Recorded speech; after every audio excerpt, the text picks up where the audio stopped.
आपको कि नीतीश कुमार बीजेपी के लिए कहाँ फायदेमंद हो सकते हैं, कहाँ नुकसानदेह साबित हो सकते हैं, क्या लगता है आपको? बीजेपी राष्ट्रीय स्तर पर जब जहां एक मैसेज देना था कि ये इंडिया अलायंस के लोग एक साथ नहीं रह सकते, उसमें बीजेपी सफल हो गई। अच्छा। लेकिन मुझे ऐसा लगता है कि बिहार की राजनीति में बीजेपी गच्चा खा गई। तो मतलब नीतीश कुमार को बिहार की जनता ने आधी औकात दिखा दी। अच्छा। नंबर एक कि जो इंडिया अलायंस बनाने का पहल करने वाला ही नेता उनके साथ नहीं है, तो ये विपक्ष के लोग कैसे नरेंद्र मोदी का मुकाबला कर पाएंगे? बीजेपी के नाम पे वोट नहीं देने वाला, उम्मीद कम है।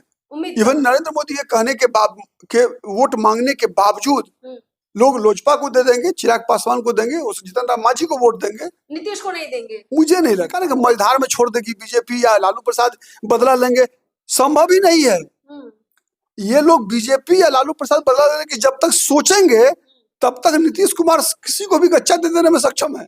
नीतीश कुमार को साथ लेकर नरेंद्र मोदी, अमित शाह ने क्या कोई घाटे का सौदा किया है या फिर ये उनकी कोई बहुत बड़ी रणनीति है? इससे फायदा होगा बीजेपी को या नुकसान होगा? इस वक्त देश की जनता के साथ बिहार की जनता इस सवाल का जवाब बहुत दिलचस्पी से जानना चाहती है और इसीलिए हमारे साथ इस वक्त जो मौजूद है प्रदीप झा जी, बहुत विस्तार से हमें बताने वाले हैं। सबसे पहले आपका स्वागत है सर। नमस्कार। देखिए, इस वक्त कई तरह की चर्चाएं मीडिया में है, सब कोई कहीं ना कहीं एक अपना आकलन दे रहा है। आप बताइए, क्या लगता है आपको कि नीतीश कुमार बीजेपी के लिए कहाँ फायदेमंद हो सकते हैं, कहाँ नुकसानदेह साबित हो सकते हैं, क्या लगता है आपको? देखिए, इसका दो परिप्रेक्ष्य में देखना चाहिए। एक तो है राष्ट्रीय परिप्रेक्ष्य, दूसरा है बिहार का परिप्रेक्ष्य। बिहार के परिप्रेक्ष्य में नीतीश कुमार भारतीय जनता पार्टी के लिए भस्मासुर है। अच्छा, भस्मासुर। हाँ, बिहार भाजपा के नीतीश कुमार भस्मासुर होंगे। हाँ। बिहार में भाजपा को घाटा होगा। अच्छा। लेकिन जहां तक राष्ट्रीय परिप्रेक्ष्य का सवाल है, तो भारतीय जनता पार्टी जो ये मैसेज एक परसेप्शन बनाने का प्रयास कर रही थी पूरे देश भर के अंदर कि ये जो इंडिया अलायंस के लोग हैं ये कहीं भी एक साथ नहीं रह सकते, ये केवल डरे हुए लोग हैं, भ्रष्टाचार में आकंठ डूबे हुए ऐसे लोग जो इकट्ठा हो रहे हैं नरेंद्र मोदी के खिलाफ, जिनके खिलाफ जो केस चल रहा है, मुकदमे चल रहे हैं, तो ये दागी लोग हैं। दागी लोगों के का जो एक ब्लॉक बन रहा था, तो ये केवल अपने स्वार्थ के कारण एक साथ हुए हैं। इनका कोई विचारधारा के आधार पर इकट्ठा हुए हो ऐसा कुछ नहीं था।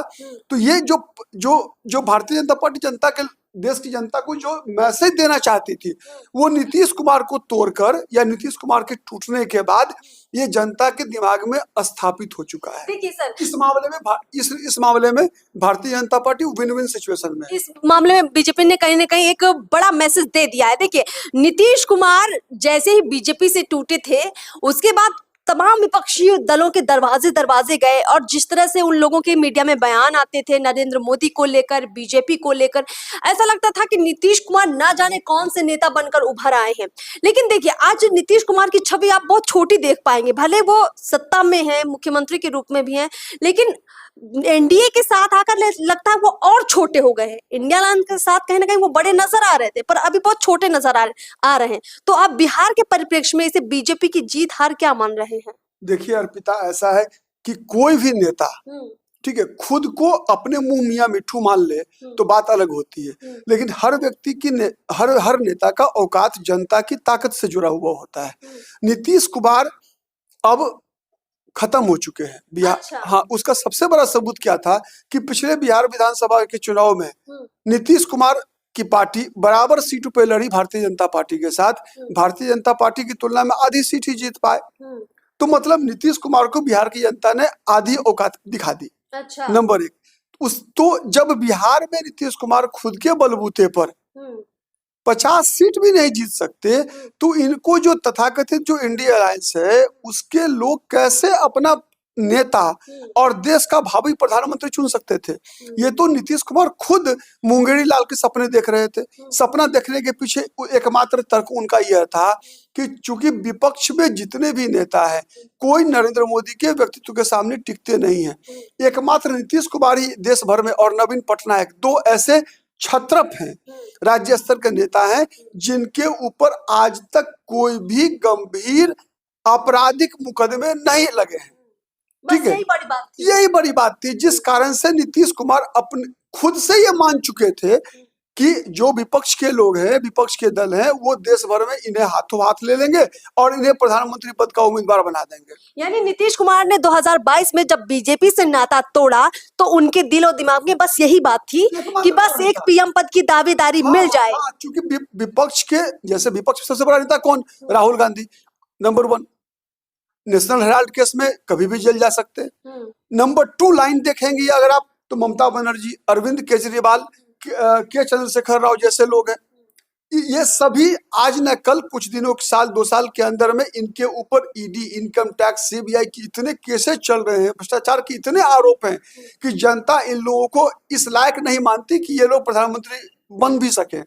इसीलिए नरेंद्र मोदी के सामने टिकते नहीं है। तो लेकिन नीतीश कुमार जो भी है, जैसे भी है, भले जनता का मत उनके साथ नहीं है बिहार में भी, लेकिन इतना तो तय है ना कि व्यक्तिगत रूप से वो भ्रष्टाचार में अभी तक संलिप्त नहीं रहे। तो कहीं ना कहीं एक देखिए, पद की आकांक्षा जो नीतीश कुमार की थी उसने उनको बीजेपी से अलग किया, एनडीए से अलग किया था 2022 में। अब वापिस से कहीं ना कहीं ये जो पद की आकांक्षा थी उनकी समाप्त हो गई। जब उन्होंने देखा उनको कुछ नहीं मिला, वो आ गए। देखिए, उनको तो साफ पता लग रहा है कि सत्ता चाहिए थी, इसीलिए वो इधर से उधर करते ही हैं। लेकिन बीजेपी को क्या नीतीश कुमार से मिलेगा? देखिए, बिहार में 40 लोकसभा की सीटें हैं। अगर यहाँ पर आकलन देखें तो बिना नीतीश कुमार के ये लोग मान रहे थे कि बीजेपी को हो सकता है 2024 के लोकसभा चुनाव में कम सीटें हैं। अब क्या ये पूरा जो जोड़ घटाना है क्या देख पाते? अब नीतीश साथ आएंगे तब बीजेपी को फायदा है, या बिना नीतीश कुमार के बीजेपी लोकसभा बिहार में लड़ती तब फायदा है? इस पर थोड़ा। अब देखिए अर्पिता, सबसे बड़ी बात है कि मैंने पहले कहा नीतीश कुमार कुर्सी के लिए कुछ भी करेंगे। आज तक का इतिहास रहा है। अब देखिए, ये प्रधानमंत्री पद के उम्मीदवार बनने के लिए बीजेपी को छोड़ कर गए थे। अच्छा। अब जब ये आरजेडी को छोड़ कर आए हैं तो उसके पीछे केवल एक है कि वो मुख्यमंत्री की कुर्सी कम से कम जो है, प्रधानमंत्री तो नहीं बन पाए, अब तो बनेंगे नहीं, तो अब कम से कम मुख्यमंत्री के पद की कुर्सी सुरक्षित कर लो। क्योंकि वहां लालू परिवार से दबाव था कि अब आप तेजस्वी को मुख्यमंत्री बनाइए। ठीक है, उस दबाव को कब तक ही झेल पाते? ये आगे उससे बाहर, अब तेजस्वी को मुख्यमंत्री नहीं बनाना पड़ेगा। ठीक है, अब फिर बीजेपी को कुछ दिन ये छपलापट एक तरह से भ्रम में रखेंगे। ठीक है, तो इनका सिंपल है कि अब ये केवल मुख्यमंत्री की कुर्सी को सुरक्षित रखने के लिए ये केवल बीजेपी के साथ आ गए। अच्छा, ये सर, ये 40 दूसरा इनका एक और मकसद रहा है। चूंकि एनडीए अलायंस में जब बिहार की 40 सीटों का बंटवारा होने की बात थी तो नीतीश कुमार की पार्टी ने कहा कि 17 सीट तो हमें चाहिए। 23 में लालू जी फरियाल है। अच्छा। लालू जी कांग्रेस को भी, वाम दलों को भी, सबको एडजस्ट करें, जो लालू जी को मंजूर नहीं था। ठीक है, अब बीजेपी ने किन शर्तों पर समझौता किया है ये तो आने वाले समय में मालूम पता चलेगा। लेकिन मुझे ऐसा लगता है कि बीजेपी राष्ट्रीय स्तर पर जहां एक मैसेज देना था कि ये इंडिया अलायंस के लोग एक साथ नहीं रह सकते, उसमें बीजेपी सफल हो गई। अच्छा। लेकिन मुझे ऐसा लगता है कि बिहार की राजनीति में बीजेपी गच्चा खा गई है नीतीश कुमार के साथ। देखिए, 40 लोकसभा सीटों पर इस वक्त सबसे ज्यादा नजर है बीजेपी की। जब राजद और जदयू मिलकर चुनाव लड़ते 2024 का, तब बीजेपी कहां खुद को देख पा रही थी। अब चूंकि जदयू बीजेपी के साथ आ चुकी है तो बीजेपी खुद को कहां देख पा रही है? क्या लगता है आपको? क्या नरेंद्र मोदी, अमित शाह को ये डर था कहीं ना कहीं कि बिहार में हमारा काम थोड़ा सा डामाडोल हो रहा है, इसलिए नीतीश को साथ ले आओ तो फायदे में रहेंगे? आप क्या समझते हैं? नहीं, मुझे ऐसा नहीं लगता। जैसा एक धारणा है कि अमित शाह जैसे जो राजनीतिक चाणक्य माने जाते हैं आज के दौर में, इतने कच्चे खिलाड़ी होंगे, मुझे नहीं लगता। वो केवल बिहार के परिप्रेक्ष्य में नहीं देख रहे होंगे, वो राष्ट्रीय परिप्रेक्ष्य। मैंने बताया जस्ट अभी आपको कि राष्ट्रीय स्तर पर वो एक मैसेज देना चाहती होगी भारतीय जनता पार्टी कि जो इंडी अलायंस बनाने का पहल करने वाला ही नेता उनके साथ नहीं है, तो ये विपक्ष के लोग कैसे नरेंद्र मोदी का मुकाबला कर पाएंगे। ठीक है, इसलिए ठीक है। लेकिन बिहार के परिप्रेक्ष्य में मुझे ऐसा लगता है कि भारतीय जनता पार्टी घाटे में है। क्योंकि बीजेपी अगर नीतीश के साथ नहीं जाती तो बीजेपी कम से कम 28 सीट लड़ती बिहार में अपने सहयोगियों के साथ। ठीक है, 12 में चिराग पासवान है, उपेंद्र कुशवाहा और जीतन राम मांझी की पार्टी। लेकिन अब मुझे ऐसा लगता है कि 15 सीट कम से कम नीतीश कुमार, 15-16 सीट बीजेपी और लड़ेगी। अगर तो बीजेपी अगर 28 लड़ती तो 15 तो निश्चित जीतती। अब 15 लड़ेगी ही तो कितने जीतेगी? 12-13 जीते, अधिक से अधिक बहुत अच्छा स्ट्राइक रेट होगा। तो ठीक है, तो बीजेपी को घाटा है। बीजेपी ने त्याग किया है। नहीं, आप ये कह रहे हैं ना कि अभी बीजेपी मान लीजिए अभी उसको 16-17 सीटें जो भी मिलेंगी, क्योंकि अब जदयू को भी 16-17 सीटें देनी पड़ेंगी लगभग, तो जीतने का आंकड़ा 14 से 15 सीटें अभी भी बीजेपी का बना हुआ है। लेकिन जब नीतीश कुमार साथ नहीं थे तो बीजेपी तब 28 सीट या 30 सीट या 32 सीट में लड़ती, तब भी बीजेपी 15 से 16 सीटें ही जीत रही थी। 17-18 तक जा सकता था बीजेपी का टैली। अच्छा, आप एक चीज मान के चलिए कि जदयू जितने भी सीट पे लड़ेगा इस बार भी, चाहे वो राजद के साथ रहती तो भी या भाजपा के साथ है तो भी, राजद का जदयू का स्ट्राइक रेट 30% से ज्यादा नहीं रहने वाला है। अच्छा, 15 सीट लड़कर 4-5 सीट जीत पाएगी वो, चाहे वो राजद के साथ होती तो भी। क्योंकि आप देखिए नीतीश कुमार के इमेज में क्षरण कितना ज्यादा हुआ है। अब नीतीश कुमार पर एक गांव का कम पढ़ा लिखा व्यक्ति भी नीतीश कुमार की बातों पे, नीतीश कुमार के पार्टी पर कोई भरोसा नहीं करने जा रहा है। यानी 2024 के लोकसभा चुनाव में कोई जदयू को बीजेपी के नाम पे वोट नहीं देने वाला। उम्मीद कम है। इवन नरेंद्र मोदी के कहने के वोट मांगने के बावजूद लोग लोजपा को दे देंगे, चिराग पासवान को देंगे, उस जीतन राम मांझी को वोट देंगे, नीतीश को नहीं देंगे। मुझे नहीं लगता नीतीश कुमार को वोट देंगे। बीजेपी का खेल ये है कि कहीं ना, क्योंकि भाजपा के समर्थकों को भी ऐसा लग सकता है अब कि यार ये बीजेपी के साथ चुनाव लड़ ली, 15 सीट जीत गई, और कल को ये चुनाव रिजल्ट आने के बाद ये राहुल गांधी के साथ चला जाए।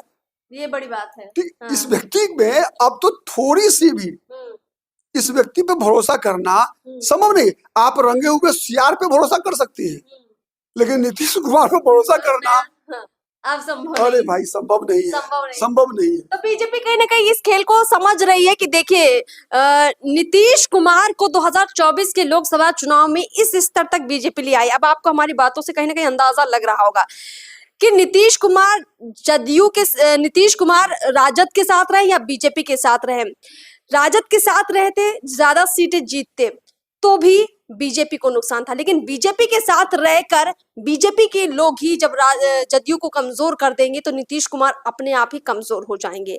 और ये कोई बड़ी बात नहीं होगी कि आने वाले दिनों में अगर नीतीश कुमार को बीजेपी अलग कर दे या उनको पार्टी से बाहर कर दे, गठबंधन से बाहर कर दे, क्योंकि कहीं ना कहीं बीजेपी भी नीतीश कुमार से बहुत बार कह सकते हैं धोखा खाई हुई पार्टी है। तो बदला लेने के लिए मौका तो बीजेपी भी तलाश ही रही है, लेकिन इस वक्त जिस तरीके से नीतीश कुमार की बनाए गए गठबंधन को ही नीतीश कुमार के जरिए ही बीजेपी ने तोड़ा है, इसने देश ऐसा संभव नहीं है अर्पिता, चाहे वो लालू प्रसाद हो, चाहे भारतीय जनता पार्टी हो। अच्छा। ठीक है, जिस नीचे स्तर पर नीतीश कुमार जा सकते हैं इसकी आप कल्पना भी नहीं कर सकती। ठीक है, और उसकी कल्पना जो है, अनुमान लगाना लालू प्रसाद के भी, चाहे भारतीय जनता पार्टी के अमित शाह के लिए भी नामुमकिन है कि नीतीश कुमार कितना नीचे जा सकते हैं। मतलब आप ये कह रहे हैं कि नीतीश कुमार की राजनीति इससे भी ज्यादा गिर सकती है? हाँ, संभव है। इसलिए आप नीतीश कुमार को बीच मैंने आपने कहा ना कि मझधार में छोड़ देगी बीजेपी या लालू प्रसाद बदला लेंगे, संभव ही नहीं है। ये लोग बीजेपी या लालू प्रसाद बदला लेने की जब तक सोचेंगे तब तक नीतीश कुमार किसी को भी गच्चा दे देने में सक्षम है। अच्छा, ठीक है, ये कई बार साबित हो चुका है। लेकिन एक बात तो तय है कि बीजेपी का बड़ा नुकसान नीतीश कुमार नहीं कर पा रहे हैं। कुछ भी कर ले नीतीश कुमार, आज आप देखिए कि बीजेपी जदयू के साथ रहते रहते जदयू कहाँ की रह गई पार्टी और बीजेपी कहाँ पहुंच गई।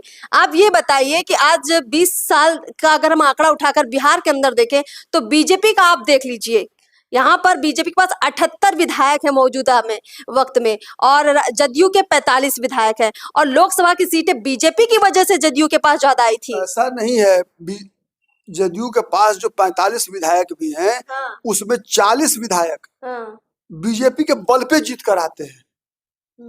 वही तो कह रहे हैं। नीतीश कुमार अगर अकेले लड़े बिहार विधानसभा का चुनाव तो नालंदा जिला के बाहर एक भी सीट नहीं मिलेगा। अच्छा, नोट कर लीजिए, लोकसभा में भी एक सीट मिलेगा नालंदा केवल। तो बीजेपी इसीलिए कहीं ना कहीं नीतीश कुमार को बहला फुसला लेती, क्योंकि उसको पता है बीजेपी या आरजेडी इन दोनों के समर्थन से बारी बारी से अपने विधायक या सांसद जितवाते हैं।